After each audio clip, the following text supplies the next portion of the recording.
ज्ञान परिचित हो जावे तत्व ज्ञान तत्वदर्शी संत से, उसके बाद इस उलझे हुए अज्ञान रूपी अंधकार, अज्ञान रूपी वृक्ष को और तत्व ज्ञान रूपी शस्त्र द्वारा काट के, तत्व ज्ञान रूपी शस्त्र यानी परमात्मा अपने सब आयुध है, सब आयुध माने अपने तत्व ज्ञान रूपी शस्त्र से सुसज्जित है, और उस तत्व ज्ञान रूपी शस्त्र से इस काट कर उसके पश्चात यानी तत्व ज्ञान से इस अज्ञान को हटाकर उसके पश्चात उस परमेश्वर के उस परम पद की खोज करनी चाहिए, जहाँ जाने के बाद ये प्राणी फिर लौट कर संसार में नहीं आते। उसी का यहाँ प्रमाण है कि परमात्मा एक तो आप अपने वास्तविक नाम का से परिचित कराएं। आपका वास्तविक नाम क्या है, कौन सा पूजा का विधि है, और आप अपने आप तो तत्व ज्ञान रूपी शस्त्र से युक्त हैं, आपके पास तो वो हथियार है जो एक ज्ञान को सुलझा सकता है। अब देखो 17वें में ऋग्वेद मंडल नंबर 9 सूक्त नंबर 96 का मंत्र 16 में इतना ही हमने काफ़ी है कि आप अपने तत्व ज्ञान रूपी आयुध यानी शक्ति से, हथियार से, सत्सर से संपन्न है, उसके द्वारा आप काट के अपने सर्वोपरि रहस्य यानी गुप्त वास्तविक रहस्य में श्रेष्ठ नाम क्या है उसका ज्ञान कराएं। यहाँ देखिएगा इसमें वास्तविक नाम बताया 17वें में कि शिशुम, जो शिशु रूप धारण करके वो परमात्मा जब उत्पन्न होता है फिर शायद धीरे धीरे बड़ा होता है तो ज्ञानम यानी प्रकट होकर अपने ज्ञान का प्रचार करता है।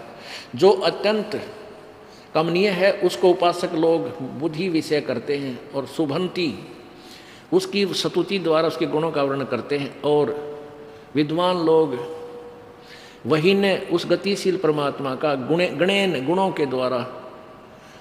के गुणों द्वारा वर्णन करते हैं। अब देखो ये देखा कबीर, हम इसको कबीर भी बोलते हैं, जैसे पुनर को पुनः भी बोल सकते हैं, पुनर भी बोल सकते हैं, पुनर, इसको कबीर बोले तो भी न्याय संगत है। जैसे यहाँ ये है कबीर गिरभी, ये ऊपर छोटा रहे, इस भी का ऊपर भी छोटा रहे, इन्होंने इसको 2 भागों में कर दिया। यहाँ पर इन कबीर को कवि 2 अपसर्ग लगा दिए, हम इसको कवि ही भी बोल सकते हैं, हम इसको कबीर भी बोल सकते हैं, हलंत वाला रहे कबीर।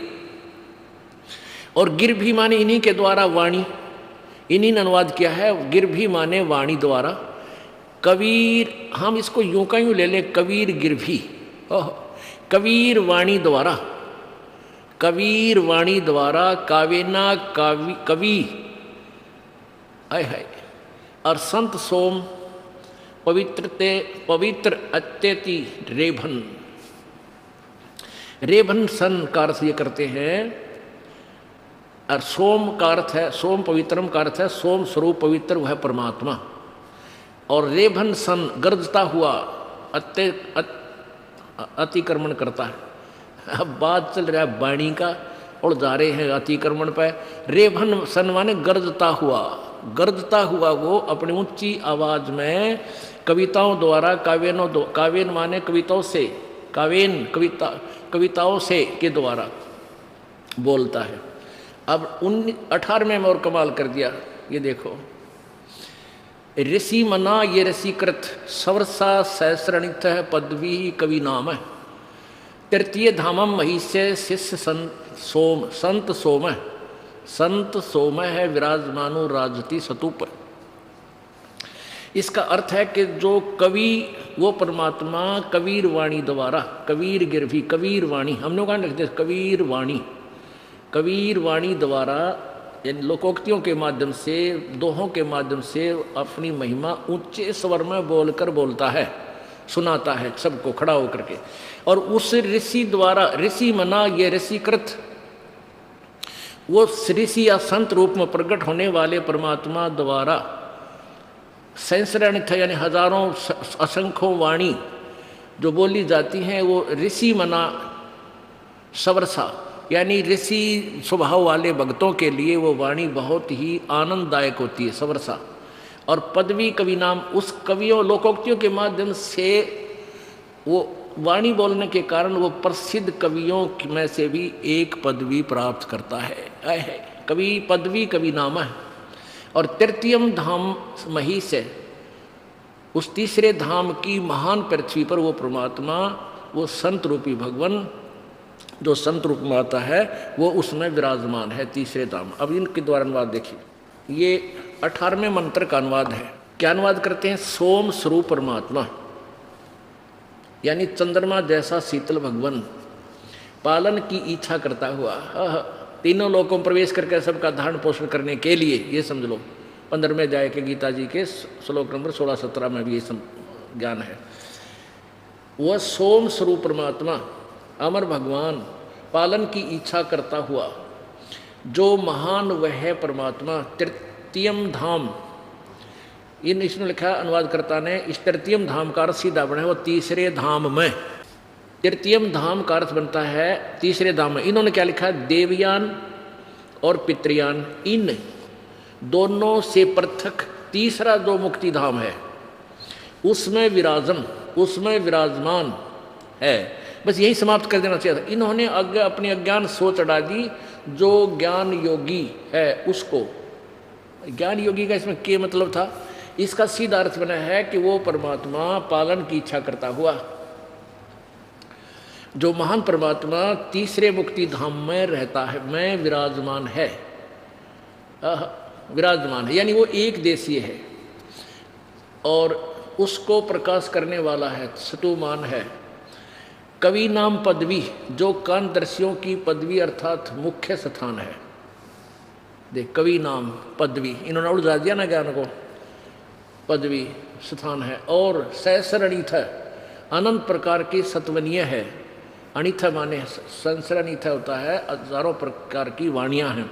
ऋषि मना, सर्व ज्ञान के साधन रूप मन वाला वह परमात्मा है, जो ऋषिकृत सब ज्ञानों का प्रदाता, सवर्षा सूर्य आदि को प्रकाशक, वह जिज्ञासु के लिए उपास्य है। कोई बात है? इन तरंगा करण का ठेका ले रखा था। इसका सीधा अर्थ है कि वो परमात्मा तीसरे धाम में रहता है, तीसरे मुक्ति धाम में। देखो, एक लोक तो ये है ब्रह्म का, 21 ब्रह्मांड का, ये भी इसका धाम है, लोक है, स्थान है। धाम कहो चाहे स्थान कहो। और दूसरा ये 7 संग ब्रह्मांड पर ब्रह्म का है। और इनसे तीसरा जो धाम, तीसरा स्थान सतलोक है, जहां परमात्मा कबीर जी रहता है। और वहां से चलकर वो परमात्मा यहाँ आता है और अपने ज्ञान को ऊंचे स्वर में बोल बोल कर सुनाता है, जिस कारण से वो प्रसिद्ध कवियों की पदवी भी प्राप्त करता है, लेकिन वो होता है भगवान ही। अब आपको दिखाते हैं इस नकली महर्षि के द्वारा परमात्मा कबीर जी के बारे में, परमात्मा के बारे में क्या व्याख्यान किया है। इससे सिद्ध होता है कि इन्हें कह का नहीं पता था भगवान के बारे में। ये देखो, सत्यार्थ प्रकाश, महर्षि दानव सरस्वती द्वारा ये लिखा गया, इसका अनुभव है। अब देखो, ये 9 थे महर्षि। अब इस पोज ने देख कर आदमी ने सोचा भाई कमाल है, महाराज जी के तो भगवान से को छू चुका है। और आदमी आप पर प्रभावित हो जाए इनकी इन अदाओं को देखकर। तो पहले तो हमें ज्ञान नहीं था, इसलिए हम इनसे प्रभावित थे, पर अब तो इनको हम बिल्कुल बालक समझते हैं, बालक। ये देखो, सत्यार्थ प्रकाश, ओम सत्यार्थ प्रकाश है। वेद आदि विविध सदशास्त्र प्रमाणई, यानी वेद आदि सदशास्त्रों के प्रमाणों से इसकी रचना श्री यू बड़े पूछ के उपमाला रखी महर्षि दानव सरस्वती ने की है। इसका ये अर्थ है। ये कहाँ से छपा है? प्रकाशक वैदिक यति मंडल, दान मठ, दीनानगर, पंजाब। छपा कहाँ से है? मुद्रक है आचार्य प्रिंटिंग प्रेस, दानंद मठ, गोहाना मार्ग, रोहतक। ये यहाँ से छपा है। इसके 11वें समोल्लास में प्रश्न नंबर 306 पे ये देखिएगा, अष्टमो समोल्लास ना एकादश समोल्लास है, सत्यार्थ प्रकाश है, 306 पृष्ठ पे। अब परमेश्वर के बारे में क्या बताया है इस अज्ञानी महर्षि ने। प्रसन्न है कबीर पंथी तो अच्छे हैं, स्वामी जी कहता नहीं, दयानंद जी कहते हैं नहीं, कबीरपंथी अच्छे नहीं हैं। प्रश्न क्यों अच्छे नहीं हैं? वो तो पाषाण आदि मूर्ति का खंडन करते हैं, और कबीर साहब फूलों से उत्पन्न हुए और अंत में भी फूल हो गए। ब्रह्मा विष्णु महादेव का जन्म नहीं था, तभी कबीर साहब थे बड़े सिद्ध। जिस बात को वेद पुराण भी नहीं जान सकता उसको कबीर जानता है। सच्चा रास्ता है सो कबीर ने ही दिखलाया है। इसका मंत्र सतनाम कबीर आदि है। अब प्रश्न करता बात बहुत कुछ ठीक बोल रहा है, और स्वामी जी क्या अड़ंगा कर रहे हैं उत्तर देते हुए, नहीं पाषाण तो को छोड़, वो तो पलंग गद्दी तकिए खड़ाऊं जोत, यानी ज्योति जलाते हुए यह भी गलती करते हैं। दीप जोत अर्थात दीप जो हम जोत जलाते हैं उसको भी स्वामी जी नकार रहे हैं कि वो गलत करते हैं। आदि का पूजन पाषाण मूर्ति से न्यून नहीं, यानी वो तो पाषाण को पत्थर तो छोड़ पलंग गद्दी तकिए खड़ाऊं और जोत की भी पूजा करते हैं, जो पत्थर मूर्ति से भी क्या घटिया नहीं। क्या कबीर साहब बनोगा था? वह कलियां था जो फूलों से उत्पन्न हुआ और फूल ही अंत में फूल हो गया। यहाँ यह जो बात सुनी जाती है वह सच्ची होगी। देखो पहले तो विद्वान की परिभाषा यहीं खत्म हो जाती है, जो संभावना व्यक्त करता है क्लियर नहीं करता बात ने। तो यहाँ स्वामी जी कह रहे हैं कि जो ये बात सुनी जाती है यह सच्ची होगी, तो इनका लिखने का अधिकार नहीं है जो कंसेप्ट क्लियर नहीं कर सकता। एक फाइनल करना कि ऐसा है, तो पहले तो यहाँ दोगलापन, और फिर आगे कमाल ही कर दिया इसने। सुनी जाती है वही बात सच्ची होगी, वही सच्ची होगी। कोई जुल्हा काशी में रहता था, उसके लड़का बाला नहीं था। एक समय थोड़ी सी रात्रि थी, बाजार में रात चला जाता था तो देखा सड़क के किनारे एक टोकरी में फूलों के बीच में उसी रात का जन्मा बालक था। वह उसको उठा लाया, अपनी स्त्री को दे दिया। उसने पालन किया। वह बड़ा हुआ तो जुलाहे का काम करता था। किसी पंडित के पास संस्कृत पढ़ने के लिए गया। उसने उसका अपमान किया, कहा कि हम जुलाहे को नहीं पढ़ाते। इस प्रकार कई पंडितों के पास फिरा, परंतु किसी ने न पढ़ाया। तब ऊट पटांग भाषा बनाकर जुलाहे आदि नीच लोगों को समझाने लगा। और तेरा गजब है। तंबूरे लेकर गाता था, भजन बनाता था, विशेषकर पंडित शास्त्र वेदों की निंदा किया करता था। कुछ मूर्ख लोग उसके जाल में फंस गए, और जब मर गया तो तब लोगों ने उसको सिद्ध बना लिया। जो उसने जीते जी शब्द आदि बनाया था, जो मतलब लोगों कविताएं बनाई थी, उसको उसके चेले पढ़ते थे। वारे महर्षि। अब देखो आ गया ना तोड़। अब वेद कहते हैं वो परमात्मा होता है, और अपनी महिमा का ज्ञान वो ऊंचे स्वर में बोल बोल कर कविताओं के माध्यम से, दोहों के माध्यम से उच्चारण करता है, जिस कारण से वो एक महान कवियों में से भी एक कवि भी प्रसिद्ध होता है। लेकिन वो होता है भगवान, वो अमर पुरुष होता है, और वो परमात्मा अपनी महिमा को उच्चे स्वर में गरज गरज के, क्योंकि ढोल के डंके पर बोलता है, सबको ठोक के सुनाता है। ये तो वेद कहते वो ऐसा ही करता है। और स्वामी जी उस परमात्मा को ना पहचान कर महर्षि दयानंद जी भगवान के विषय में बोल रहे हैं कि वो भगवान नहीं था, यानी लाल को नहीं पहचान सका, और कौडियों की गठड़ी बंधवा दी भोले समाज को कि ये लाल है। अपनी अज्ञान सोच परमात्मा निराकार है, और फिर दूसरी अज्ञान सोच कि सूर्य पर मनुष्य रहते हैं, ऐसे ही सब पशु पक्षी भी रहते हैं, वहाँ बाग बगीचे भी हैं, वहाँ इन्हीं वेदों को पढ़ते। ये विद्वानों की बात, ये खगोल भगोल के बारे में जान। सूर्य के ऊपर आदमी कोई कहे मनुष्य रहता है, कलेजा हिलजा जो होश में होता है, ये भांग पिया करता था, उसके नशे में ये बातें लिखी। और इन्हीं बातों का ये जो ज्ञान दास ने इस अज्ञान की पोल खोल दी। और जो सच्चार प्रकाश बेचकर रोटी खा रहे थे, उन आचार्यों को भगदड़ मच गई। उन्होंने भोले समाज को भ्रमित किया, रामपाल झूठ बोलता है, महर्षि की आलोचना करता है, और ये क्रोथा कांड करा दिया उन दुष्टों ने। उन्होंने तो सोचा था ये काम तमाम हो जाएगा, इतना बदनाम कर दे रामपाल को कि इसके चेले भी बाज जा। सुने नहीं इसकी बातों को, सारा समाज इसको नफरत करे हैं, तो उन्होंने ऐसा सोचकर ये जुल्म करवा दिया। लेकिन वो भूल गए थे कि अब मानव समाज 200 वर्ष पुराना नहीं रहा, शिक्षित है, और दास ने ऐसा रंग रखा है कि सारी पृथ्वी एक तरफ और दास का अनुयायी एक तरफ। ये टस से मस नहीं हो सकते। दास का पूरा काम हो चुका है, ज्ञान खोल कर धर दिया, पूरे विश्व में तूफान आने वाला कुछ दिन हम देख लेना इस तत्व ज्ञान का। इतना प्रचार, इतनी पुस्तकें समाज में भेज दिया है कैप्सूल, अब पढ़ पढ़ कर चक्कर काटते आते वो भोली आत्मा उत्तर मर गए थे, कहाँ था ये ज्ञान अभी तक। और परमात्मा अपने विषय में खुद कहते हैं, चारों युग में संत पुकारे कूक कया हम हेल रे। हमने भी आवाज देकर रुक के मार मार कर कहा, हीरे माणिक मोती ही बरसे ये जग चुगता ढेल रे।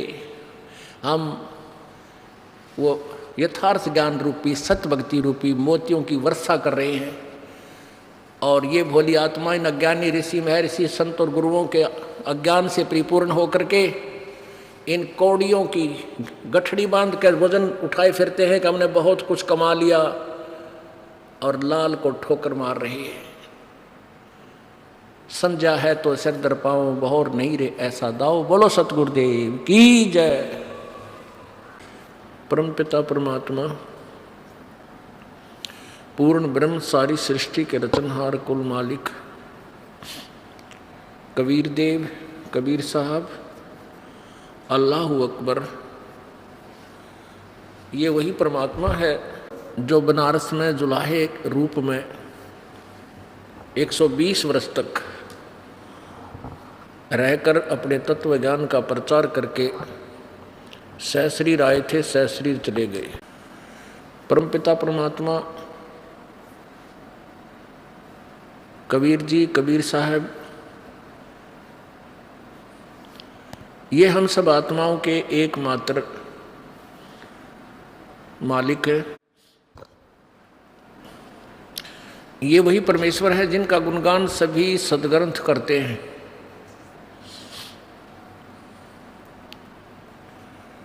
लेकिन उस परमात्मा के विषय में कंप्लीट नॉलेज, पूर्ण ज्ञान न चारों वेदों में, न गीता जी में, और न ही पुराणों में। वो कंप्लीट ज्ञान देने के लिए स्वयं ही परमेश्वर, कंप्लीट नॉलेज देने के लिए वो परमेश्वर स्वयं ही आए, और उन्होंने 600 वर्ष पूर्व अपनी अमृतवाणी में वो यथार्थ ज्ञान लिपिबद्ध करवाया। लेकिन उन नकली गुरुओं ने, डुप्लीकेट महर्षियों ने इस ज्ञान को हमारे तक नहीं पहुंचने दिया। उसका कारण ये था कि वो ये डुप्लीकेट महर्षि और नकली गुरु लोग ये कहते थे कि वेदों का ज्ञान सर्वश्रेष्ठ है, और कबीर जी जो हैं वेद ज्ञान के विपरीत बता रहे हैं। फिर कहते थे कि गीता जी और पुराणों का ज्ञान श्रेष्ठ है, और कबीर जी अशिक्षित हैं, अक्षर ज्ञान नहीं है इनको, संस्कृत नहीं जानते, संस्कृत भाषा से अपरिचित हैं, इसलिए ये सद्ग्रंथों से अपरिचित होने के कारण ये सब झूठ बोल रहे हैं। तो हम सभी इस बात से संतुष्ट रहे, क्योंकि कबीर जी अक्षर ज्ञान नहीं था कबीर परमेश्वर जी को। अब ये कहते हुए भी हमें शर्म आती है, लज्जा आती है कि हम कबीर परमेश्वर को ये कहें कि उनको अक्षर ज्ञान नहीं था, क्योंकि उनके दृष्टिकोण से ही हमने एक बार परमेश्वर को उसी तरह से सेट करके आगे चलना पड़ता है। वो तो सब भाषाओं के ज्ञाता, सब अक्षरों के ज्ञाता, उनको कलम उठाने की आवश्यकता नहीं। वो जो चाहे जिस भाषा को अपनी शक्ति से अपनी ईश्वरीय शक्ति से वो सब पढ़ सकते हैं, लिख सकते हैं। एक बार एक मंत्री को सजा देने के उद्देश्य से उसको राजा ने कहा कि उसमें एक बैलगाड़ी में लगभग सैकड़ों की संख्या में, हजारों की संख्या में ये पैड होती थी, बही बोलते थे पहले, एक बही होती थी, उसको ऐसे खोल दिया जाए तो लगभग 2-2.5 फुट का कागज बन जाता था। चौड़ाई उसकी 9 इंच फुट के आसपास होती थी। तो हजारों की संख्या में बही रख दी एक बैलगाड़ी में, जितनी उसमें आई, और कहा इनको एक दिन में लिखवा के वापस ला। अब वो मंत्री साथ में 1-2 नौकर दे रखा, वो जा रहे थे। वो रो रहा था बैठा बैठा कि आज ये नहीं लिखवाई गई तो ये राजा हमें सजा देगा, भयंकर सजाएं देते थे। तो उस समय परमेश्वर कबीर जी वहाँ पहुँच गए। उससे पूछा, भाई क्यों रो रहे हो भक्त? उसने अपनी सारी कहानी बताई। परमेश्वर कबीर जी ने अपनी सोटी उस बहियों का एक बार मार दी, एक बही का, और कह दिया इस समय भाई ये पूरी लिखी गई है, ले जाओ वापस। अब जो ही उस व्यक्ति ने खोल कर देखा, सभी बही भरी पड़ी है, और इस कबीर वाणी से वो व्यक्ति बड़ा खुश हुआ, वापस लेकर आया। राजा ने पूछा ये किसने लिखी है, ये कहाँ से लाए तुम कलम और इंक? उसने बता दिया ऐसे ऐसे कबीर नाम का जुलाहा है, उसने ये एक सोटी लगाई थी और सारी लिखी गई। तो उस राजा ने अपने, वो मुसलमान धर्म से संबंधित था, अपने गुरु पीर बुलाए और कहा कि पढ़ कर देखो इसमें क्या लिखा है।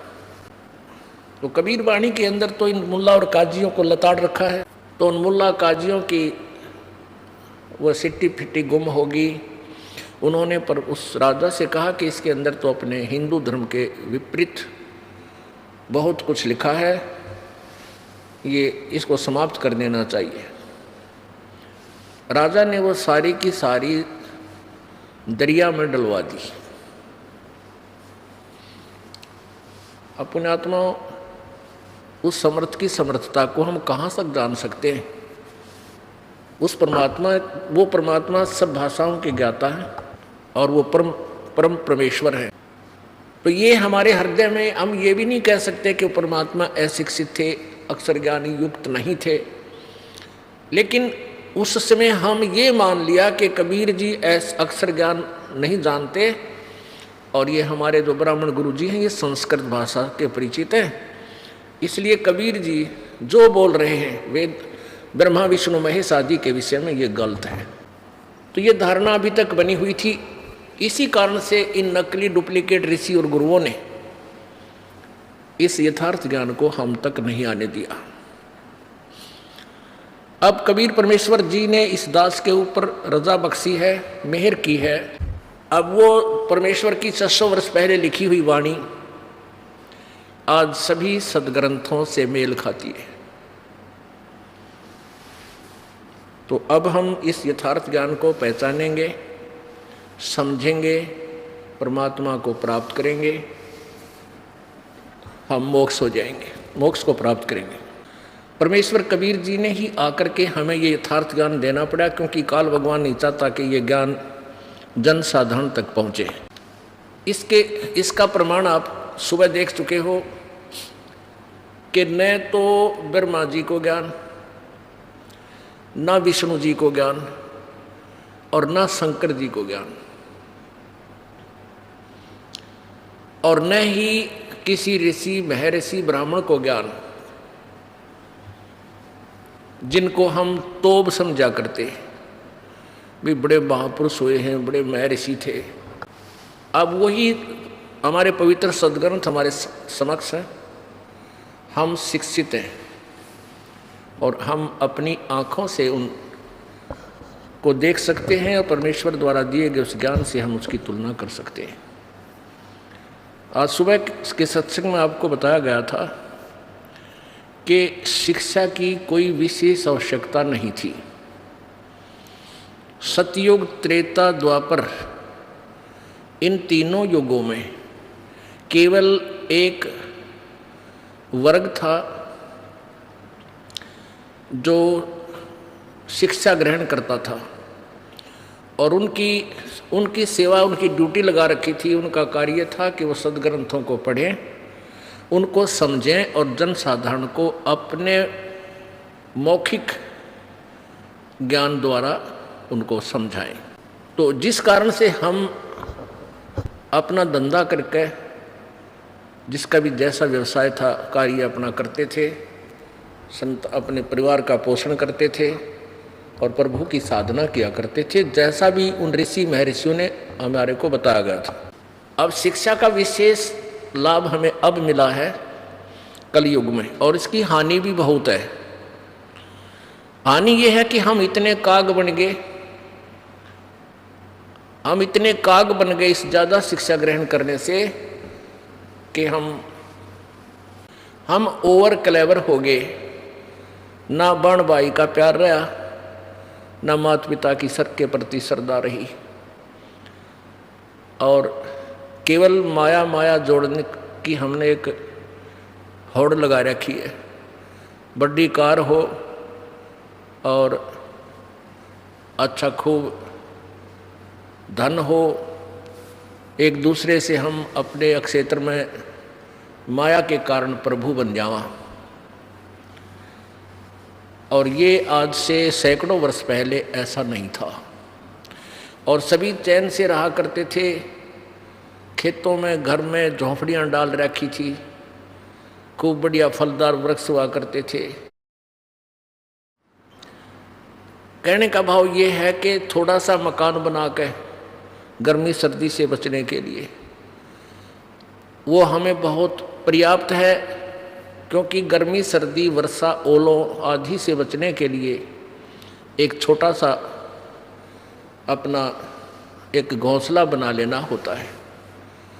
हम क्या करते हैं कि माया सारा दिन लूट रहते हैं, मेरी झूठ बोलना कि तो 2 नंबर तो बात करा, कहीं किसी प्रकार के धंधे करते हैं और फिर एक कोठी गाड़ देते हैं, एक कार ले लेते हैं। बस सारा दिन तो धक्के खाए, फिर वो सारा एक जगह कोठी पर ला दिया, पैसा बना दी 4 मंजिल की। सोना एक कमरे में एक चारपाई पर आपने विश्राम करना होता है, और बाकी शेष स्थान कोरी बकवाद है। तो वो पैसा और समय जो समय हमने बर्बाद किया पैसा खर्च कर इकट्ठा करने में, फिर वो महल बनाने में, वो व्यर्थ है। तो पहले ऐसा नहीं होता। पहले चंद राजा लोग या कुछ थोड़े बहुत मुट्ठी भर माया के पुजारी ही बड़े महल बनाया करते थे, और वो महादुखी रहते थे। जहां माया है वहां चैन नहीं हो सकती। उदाहरण आपके समक्ष है। एक व्यक्ति के पास बहुत ज़्यादा धन था, जमीन थी। आपसी बंटवारे में उसी की पुत्री और दामाद ने उन सब को मार डाला, खत्म कर दिया, पूरा कुनबा काट दिया, और वो स्वयं जेल में पड़े। और वो माया कहाँ गई? पुण्यात्माओं, परमात्मा हमें यही याद दिलाना चाहते हैं। माया की महिमा कहूँ कनक कामनी काल, जिन चंपी सो खा लिए, ये सिद्ध साधक बेहाल। तो परमात्मा हमें ये बताने के लिए आए थे कि तुम यहाँ के वासी नहीं हो, तुम सतलोक के वासी हो। यहाँ आप काल के द्वारा भ्रमित, मिसगाइडेड हो, और आपने इसी स्थान को जहाँ पर आप रह रहे हो उसको अपना मान लिया। किसी, चाहे कोई कोठी में रह रहा है या कोई किसी झोंपड़ी में रह रहा है, तो आप उसी को अपना मान चुके हो। तो क्या बताते हैं परमात्मा भाई आगे गए ना बावड़े, रहते भी सब जाएं, बिन साहेब की बंदगी कहीं ठोड़ ठिकाना नहीं। पहले चले गए उन्होंने तो वापस आकर हमें कोई ज्ञान दिया नहीं कि उनके ला के बनी, और जो शेष बचे हैं वो चले जाएंगे ऐसे ही। बिन साहेब की बंदगी कहीं ठोड़ ठिकाना ना, साहिब मेन परमात्मा भगवान। अब जैसे यहाँ साहेब का अर्थ थोड़ा सा हमें समझना पड़ेगा। जैसे हम परमात्मा की जब वाणी के अंदर विशेष आता है साहेब, तो हम पूर्ण परमात्मा को ही समझें, क्योंकि ये नीचे वाले भगवान राम नहीं है, ये नीचे वाले जो स्वामी हैं ये परमात्मा नहीं है। ब्रह्मा विष्णु और महेश ये परमात्मा नहीं है, साहेब नहीं है। ना ब्रह्म कंप्लीट गॉड है, ना परब्रह्म कंप्लीट गॉड है। तो कंप्लीट गॉड जो है हमारा वही साहिब है। इसलिए यह संकेत उस साहिब की तरफ है जिसके विषय में गीता जी अध्याय नंबर 18 के श्लोक नंबर 62 में कहा कि अर्जुन तू सर्वभाव से उस परमेश्वर की शरण में जा जिसकी कृपा से तू परम शांति और शाश्वतम स्थानम यानी सनातन परम धाम को प्राप्त होगा। सनातन परम धाम कहो, शाश्वत स्थान कहो, चाहे सतलोक कहो, यानी सदा रहने वाला स्थान, उसको सतलोक कहते हैं। तो हमारा जो साहिब है वो परमात्मा कबीर जी है। अब यहाँ समस्या आती है इस दास के सामने कि ये दास ने बड़े स्वाभाविक भाव से कह दिया कि ब्रह्मा विष्णु महेश ये परमात्मा नहीं है, ये स्वामी नहीं है। यानी जो स्वामी हम सिद्ध करना चाहते हैं वो ये भगवान नहीं है। अब ये कहने से आम व्यक्ति को बहुत बुरा महसूस होगा कि भाई बड़ी बात कही जाता है, ब्रह्मा विष्णु महेश भगवान नहीं है। ये सच्चाई है और आपको अभी प्रत्यक्ष करते हैं। हमारे भगवान ने तो बहुत पहले कहा हुआ था ये बातें कि चतुर्भुजी भगवान कहावें, हर डोर बंधे सब आवें। ये कोटिक करता फिरता देखा, हर डोर कहूँ सुन लेखा। अब देखिएगा ये श्री शिव पुराण के अंदर कि ब्रह्मा विष्णु महेश भगवान नहीं है, स्वामी नहीं है, ईश नहीं है, ये शिव पुराण में कहा गया है। ये है शिव पुराण, शिव महापुराण हिंदी टीका सहित भाग 1।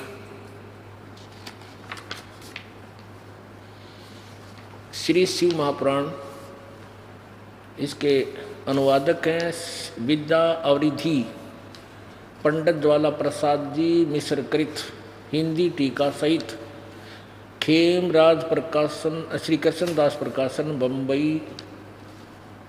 इतना। अब इसमें एक समय ब्रह्मा जी और विष्णु जी का इस बात पर विवाद हो गया। ब्रह्मा जी कह रहे हैं कि मैं तेरा बाप हूँ, विष्णु जी कहते हैं कि मैं तेरा बाप हूँ, तू मेरे नाभि कमल से उत्पन्न हुआ। इस बात पर दोनों का झगड़ा हो गया। फिर इस काल भगवान ने, जो ब्रह्मा विष्णु महेश का पिता है, उसने उनके बीच में एक खंबा खड़ा कर दिया, एक बहुत ही चमकीला। तो ये दोनों झगड़ा भूलकर उसको ढूंढने लग गए, उसके ऊपर नीचे के छोर को यानी एंड को। इनको कुछ पता नहीं लगा। फिर वो स्वयं ज्योति निरंजन काल शिव रूप में प्रकट हुआ। ज्योति निरंजन काल जो है शिव रूप में प्रकट हुआ और उसने उन दोनों को फिर क्या कहा ये देखिएगा। इसी शिव पुराण के अंदर जो अभी आपने देखा था, इसके शिव पुराण विद्वेश्वर संहिता 17 पृष्ठ, विद्वेश्वर संहिता अध्याय नंबर 9 भाग 1। भगवान ने यहाँ देखो, नंदीकेश्वर बोले इस प्रकार भगवान ने नम्र हुए ब्रह्मा और विष्णु पर अनुकरण करके उनके युद्ध में जो परस्पर उनकी सेना मारी गई थी उसको अपनी शक्ति से जीवित किया, जीवा कर उठाया। फिर क्या बोला वो मेरे सकल और निष्कल भेद से दो रूप हैं, परंतु और ईश्वर नहीं है। इस प्रकार उनके दो रूप नहीं हो सकते। पहला सतम रूप और पीछे मूर्तिमान रूप धारण किया। इसमें ब्रह्म रूप निष्कल है और ईश्वर रूप सगुण है। मेरे ये दोनों रूप सिद्ध हुए हैं, दूसरे किसी के नहीं हो सकते। इस कारण तुम दोनों को अथवा दूसरों को ईश्वर तब की प्राप्ति नहीं हो सकती। ब्रह्मा विष्णु को कह रहे हैं। ब्रह्मा विष्णु को ये ज्योति निरंजन काल शिव रूप धारण करके कह रहा है, तुमने जो अज्ञान से अपने को ईश माना, अपने को भगवान माना, यह बड़ा ही अद्भुत हुआ। उसके दूर करने को ही मैं रण स्थान में आया। अब तुम अपना अभिमान त्याग कर मुझ ईश्वर में अपनी बुद्धि लगाओ और मेरे प्रसाद से लोक में सब अर्थ प्रकाश करते हैं।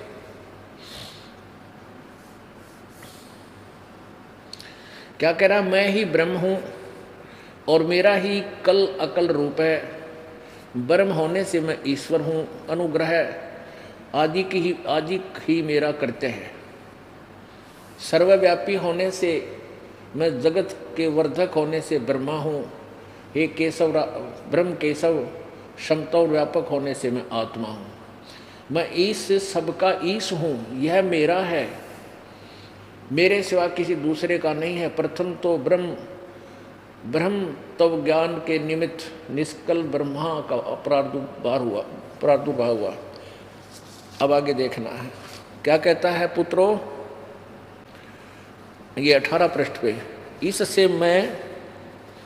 इससे मैं अज्ञात रूप हूँ, पीछे तुम्हें प्रगट दर्शन देने के निमित्त साक्षात ईश्वर तत्क्षण ही मैं सगुण रूप हुआ हूँ। और यहाँ देखो, हे पुत्रों, यह कृत आपने ब्रह्मा और विष्णु को बता रहे हैं कि सृष्टि और सतिथि का जो तुम्हारा डिपार्टमेंट है, जो तुझे दिया है तुम्हें, हे पुत्रों, यह कृत आपने तप से प्राप्त किया है, जो कि सृष्टि उत्पत्ति और पालन कहता है। सो मैंने प्रसन्न होकर तुम्हें दिया है। इसी प्रकार से दूसरे दो कृत रुद्र और महेश को प्रदान किए हैं, परंतु अनुग्रह कृत कोई भी पाने को समर्थ नहीं है। सो पूर्व के कर्म तुमने समय से विसार दिए, रुद्र और महेश ने उनको नहीं बुलाया। 19 पर, रूप वेश कृत आसन वाहन और आयुध आदि में हमारी साम्यता थी। हे सौम्य, मेरे ज्ञान के विमुख होने से तुम्हें अज्ञानता आ गई। मेरा ज्ञान होने से ऐसा नहीं होता। ज्ञान और रूप महेश के तुल्य हो जाता है। इस कारण उस ज्ञान की सिद्धि निमित्त ओंकार नामक मंत्र जप करो। यह अभिमान का दूर करने वाला है। सोई निज मंत्र उपदेश करते हैं। यह ओंकार मेरे मुख से उत्पन्न होने से मेरे ही रूप का बोधक है और महामंगल करने वाला है। यह वाचक है, मैं वाच्य हूँ। यह मंत्र मेरा आत्मा है। इसके स्मरण से मेरा स्मरण होता है। उत्तर की ओर के मुख से आकार, पश्चिम के मुख से उकार, दक्षिण के मुख से मकार, पूर्व मुख से बिंदु, मध्य के मुख से नाद, ये 5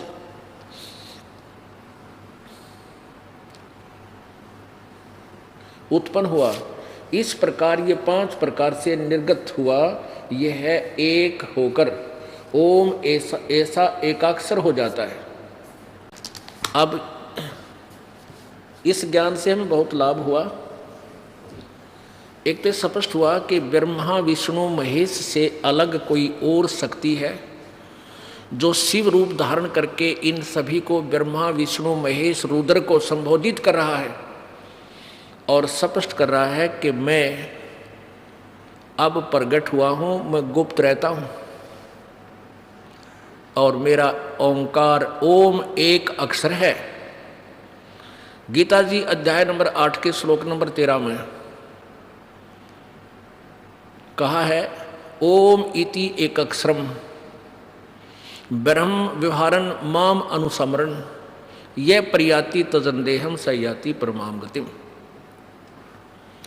गीता ज्ञान दाता भी ये काल है, ये श्री कृष्ण जी में प्रवेश करके बोल रहा है और स्पष्ट करा कि मेरा एक ओम अक्षर,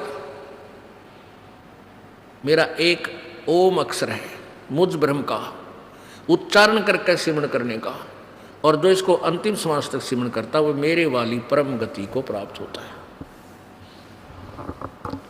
अभी दास ने एक शब्द कहा था कि ब्रह्मा विष्णु महेश ये भगवान नहीं है।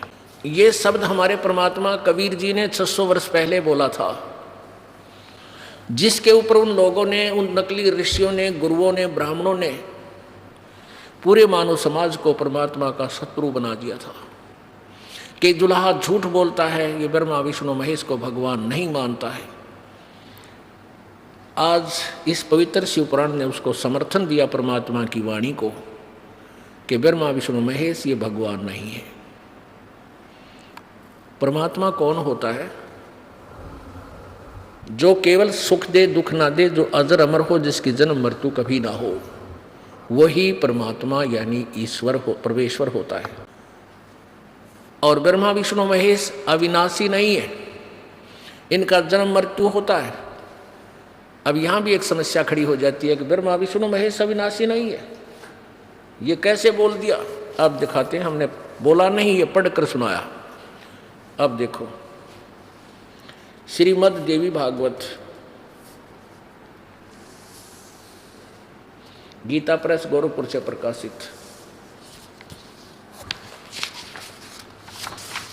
श्रीमद् देवी भागवत संक्षिप्त, सचित्र मोटा टाइप, संपादक हनुमान प्रसाद पोदार, चिमनलाल गोस्वामी। ये गीता प्रेस गोरखपुर से प्रकाशित है। मुद्रक एवं प्रकाशक गीता प्रेस गोरखपुर, गोविंद भवन कार्यालय कोलकाता का संस्थान। इसके 123 पृष्ठ पर तीसरे स्कंद में ये कंसेप्ट क्लियर है कि ब्रह्मा विष्णु महेश नासवान है, इनका जन्म और मृत्यु होता है। ये तीसरा स्कंद 123 पृष्ठ, भगवान विष्णु दुर्गा की, अपनी माता दुर्गा जी की स्तुति कर रहे हैं। तुम शुद्ध स्वरूपा हो, यह संसार तुम्ही से उद्भासित हो रहा है। मैं ब्रह्मा और शंकर हम सभी तुम्हारी कृपा से विद्यमान है। हमारा आविर्भाव अर्थात जन्म, त्रोभाव बीन मृत्यु होता है, हुआ करता है। हमारा आविर्भाव अर्थात जन्म और त्रोभाव बीन मृत्यु हुआ करता है। केवल तुम ही नित्य हो, जगत जननी हो, प्रकृति और सनातनी देवी हो। भगवान शंकर बोले, देवी यदि महाभाग विष्णु तुम्ही से प्रकट हुए हैं तो उनके बाद उत्पन्न होने वाले ब्रह्मा भी तुम्हारे बालक हुए। फिर मैं तमोगुणी लीला करने वाला शंकर क्या तुम्हारी संतान नहीं हुआ? अर्थात मुझे भी उत्पन्न करने वाली तुम ही हो। शिवे, संपूर्ण संसार की सृष्टि करने में तुम बड़ी चतुर हो। इस संसार की स्थिति, इस संसार की सृष्टि, स्थिति और संहार में तुम्हारे गुण सदा समर्थ है। उन्हीं तीनों गुणों से उत्पन्न हम ब्रह्मा विष्णु एवं शंकर नियमानुसार कार्य में तत्पर रहते हैं। अब इस पवित्र सदग्रंथ ने कितना काम हल्का कर दिया श्रीमद् देवी भागवत ने। ब्रह्मा विष्णु महेश अविनाशी नहीं है, जन्म मृत्यु होता है। दुर्गा इनकी माता है। रजगुण ब्रह्मा है, सतगुण विष्णु, तमगुण शिव जी। पुण्यात्माओं, परमात्मा के ज्ञान को हमने नए सिरे से समझना होगा, स्वयं देखना होगा। पहले जो भी लोकवेद हमने सुन रखा है वो किंवदंतियां हैं, वो शास्त्र विरुद्ध ज्ञान है, अपनी अपनी डफली, अपना अपना राग है। जो किसी सदग्रंथ से नहीं मेल खाता वो ज्ञान नहीं, अज्ञान है। परमात्मा परमेश्वर कबीर जी हमें आकर के उन्होंने समझाया कि तुम इस देश के वासी नहीं हो, तुम यहाँ के रहने वाले नहीं हो, तुम्हारा लोक सतलोक है। और काल भगवान ने तुम्हें यहाँ भ्रमित करके इस झूठे सुख में आपको फंसा के रखा हुआ है, आपको कर्म आधार से बांध रखा है। भाई जैसे कर्म करेगा वैसा तुम्हें फल मिलेगा। और कर्म हम कैसा करते हैं? हम जितना भी कर्म करते हैं वो सारा पाप इकट्ठा करने का ही करते हैं, क्योंकि जो आत्मा की तड़फ है वो भगवान को चाहती है। मन का अपना कार्य है, वो यहाँ सांसारिक सुखों को चाहता है। और एक ही शरीर में ये दो एलिमेंट हैं जिनका आपस में स्वभाव में भी बहुत अंतर है। इसलिए ये प्राणी शुभ काम नहीं कर पाता। कहते हैं पृथ्वी ऊपर पग जो धारे, करोड़ जीव एक दिन में मारे। अपने पेट के लिए घर से निकलते हैं और सारा दिन में करोड़ जीवों की हिंसा करके हम शाम को बिस्तर पर विश्राम करते हैं। और पुण्य कोई नहीं बन पाता, क्योंकि जो भक्ति साधना हम करते थे वो ज्ञान गलत, वो हमारा way of worship according to shastra नहीं। गीता जी अध्याय नंबर 16 के श्लोक नंबर 23 में कहा कि शास्त्र विधि को त्याग कर जो मनमाना आचरण करते हैं उनकी न तो कोई गति होती है, ना सुख होता है, ना कोई सिद्धि प्राप्त होती है, अर्थात व्यर्थ।